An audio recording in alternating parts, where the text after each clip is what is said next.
Halo, jumpa lagi bersama saya. Kali lalu kita sudah melihat uh, pembahasan memahami logika orang yang mengatakan Maria itu berdosa.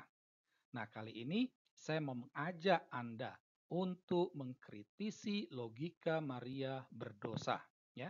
Namun sebelumnya kami mohon dukungannya untuk mengklik tombol like, subscribe, notifikasi, dan mohon video ini di-share. Sebagaimana yang telah kita ketahui, logika orang yang mengatakan Maria berdosa itu berangkat dari surat Paulus kepada jemaat di Roma bab 5 ayat 19. Jadi sama seperti oleh ketidaktaatan satu orang, semua orang telah menjadi orang berdosa. Demikian pula oleh ketaatan satu orang, semua orang menjadi orang benar. Ya, jadi ada 4 poin penting dari ayat ini, ya. Ketidaktataatan satu orang, semua orang telah menjadi berdosa. Ketaatan satu orang, semua orang menjadi orang benar. Gitu. Ketidaktaatan satu orang ini dikaitkan dengan peristiwa kejatuhan manusia ke dalam dosa yang ada dalam kitab Kejadian bab 1 ayat 9 ayat 1 sampai 24. Sedangkan ketaatan satu orang itu dikaitkan dengan sengsara wafat dan kebangkitan Yesus Kristus. Sedangkan menjadi orang benar itu ditafsirkan dengan memperoleh keselamatan. Nah, jadi dua kalimat penting ya bahwa semua orang telah menjadi orang berdosa dan semua orang menjadi orang benar, ya.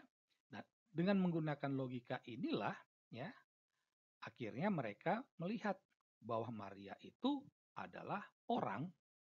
Nah, karena Maria itu adalah orang, maka Maria itu orang yang berdosa. Maria itu butuh keselamatan, ya. Nah, jadi Maria juga bagian dari yang mendapatkan keselamatan. Nah, begitulah logika mereka.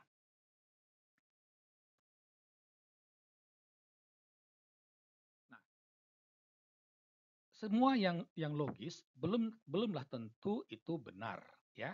Nah, sekarang kita coba mengkritisi logika mereka ini, ya. Jadi mereka mengatakan bahwa semua orang berdosa. Bunda Maria adalah orang, maka Bunda Maria adalah orang berdosa. Itu. Jadi ya kesannya logis, ya, karena berdasarkan apa yang tertulis. Jadi orang melepaskan diri dari konteks, ya. Konteksnya apa? Ya konteksnya pertama Paulus membuat pertentangan antara Adam dengan apa? Yesus. Itu. Paulus tidak pernah mewartakan Bunda Maria. Tetapi ini dikaitkan ke sana. Gereja Katolik justru mengaitkan Bunda Maria itu mempertentangkan Maria dengan Hawa gitu. Nah, kami coba mengajak mereka yang menggunakan logika ini hanya berdasarkan teks tertulis dengan melihat ya, dengan melihat dalam Roma 5 ayat 19 semua orang telah menjadi orang berdosa, ya.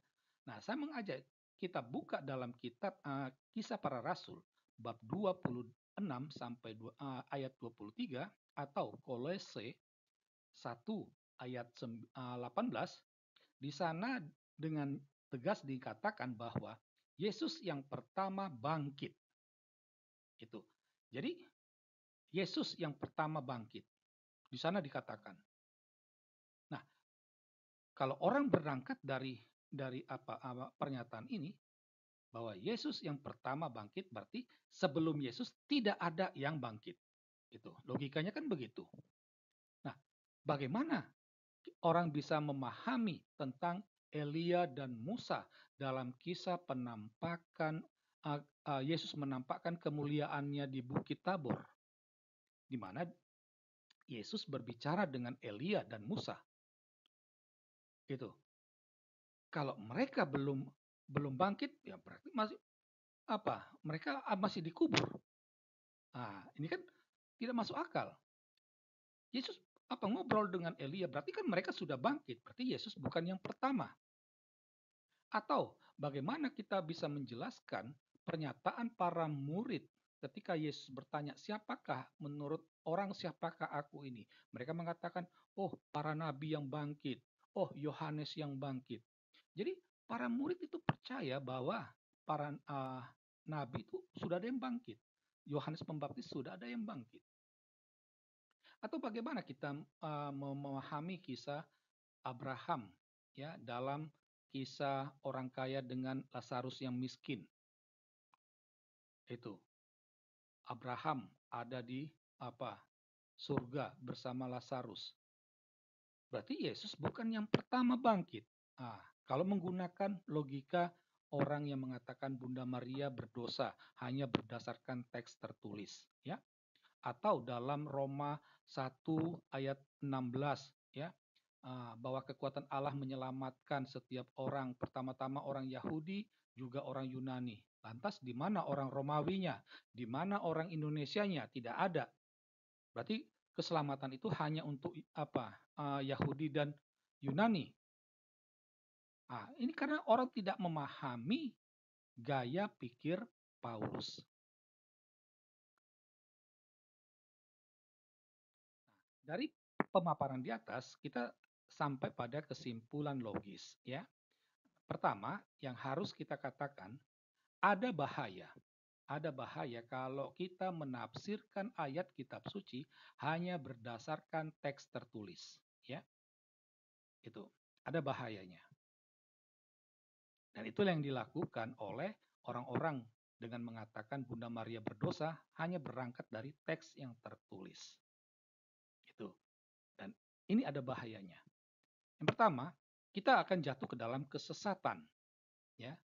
Misalnya, kalau kita membaca kisah Yesus mengutuk pohon ara, kalau hanya berangkat pada teks yang tertulis, kita akan mengatakan, "Wih, Yesus ini uh, tidak mencintai lingkungan, ya. Masa pohon ara dikutuk?" Itu. Atau kita akan mengatakan, "Oh, Yesus ini seperti kurang kerjaan." Itu. Atau ketika Yesus dalam Injil Matius mengatakan boleh cerai dengan alasan zina, maka orang akan, "Oh, boleh cerai." Tetapi itu pun ya bisa dibaca hanya pria yang menceraikan istrinya yang kedapatan cerai.